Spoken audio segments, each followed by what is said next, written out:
Welcome to Suna media. This is RJV. Nandyal జిల్లాకు సంబంధించి ఆర్లగడ్డ నియోజకవర్గంలో తెలుగుదేశం పార్టీ నుంచి ఎమ్మెల్యే అభ్యర్థిగా పోటీ చేస్తున్న భూమా అఖిల ప్రియ చేస్తున్నారు. సో అక్కడ నిన్న నైట్ యాక్చువల్గా చూసుకున్నట్లుగానైతే తన బాడీ గార్డ్ ఎవరైతే ఉన్నారో నిఖిల్ అనే వ్యక్తిపై దాడి చేశారనమాట. గుర్తు తెలియని వ్యక్తులు కారు వేసుకొని వచ్చి గుద్దేశారు. అదేవిధంగా అతన్ని కిడ్నాప్ చేయాలనుకున్నారు. ముగ్గురు వ్యక్తులు అయితే బయటకు వచ్చారు. వాళ్ళ దగ్గర మారణ ఆయుధాలు అయితే ఏం లేవు. బట్ అతన్ని కిడ్నాప్ చేయాలని వచ్చారా, లేకపోతే గుద్ది ఇంకేదన్నా చేద్దామని చెప్పి వచ్చారా, ఇంజూరీ చేయడానికి వచ్చారా అనే విషయం మొత్తానికైతే తెలియాల్సి ఉంది. అదేవిధంగా భూమా అఖిల ప్రియ ఇంటి ఎదురుగా ఉన్నటువంటి ఏదైతే పార్టీ కార్యాలయం ఇల్లు అనేది ఒకే దగ్గర ఉంటుందన్నమాట. సో ఎదురుగా ఉన్నటువంటి రోడ్డు ఏదైతే ఉందో రోడ్డు దగ్గర వాళ్ళు ఇద్దరు మాట్లాడుకుంటూ ఉన్నారో, అంటే భూమా అఖిల ప్రియకి సంబంధించినటువంటి బాడీ గార్డ్ అదేవిధంగా సన్నిహితులు పక్కన ఉండేటువంటి అనుచరులు ఎవరైతే ఉన్నారో మాట్లాడుకుంటూ ఉన్న నేపథ్యంలో కారు అమాంతంగా రావడం, తను గుద్దడం జరిగింది.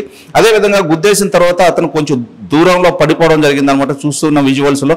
సో ఆ పడిపోయిన తర్వాత ఏదైతే కారులో నుంచి ముగ్గురు బయట దిగారో అతన్ని పట్టుకొని కారు లోపల వేయడానికి కొట్టడానికి ప్రయత్నించిన వైను మనం చూస్తూ ఉన్నాం. అదేవిధంగా అతను అక్కడి నుంచి కింద పడ్డా కానీ లేచి అక్కడి నుంచి ఇంటి లోపలికి పరిగెత్తుకు రావడం జరిగిందనమాట. సో ఇంటి లోపలికి వచ్చిన తర్వాత అతన్ని పట్టుకోలేదు, ఇంకా వాళ్ళు కూడా అక్కడి నుంచి పారిపోవడం జరిగింది. అయితే కారు నంబర్ అదేవిధంగా అన్ని ట్రేస్ చేయడం కూడా జరుగుతూ ఉన్నటువంటి నేపథ్యం జరుగుతుంది. అదేవిధంగా పోలీసు వారికి కూడా అక్కడ ఉన్నటువంటి అందరూ కూడా ఇన్ఫార్మ్ చేయడం కూడా జరిగింది.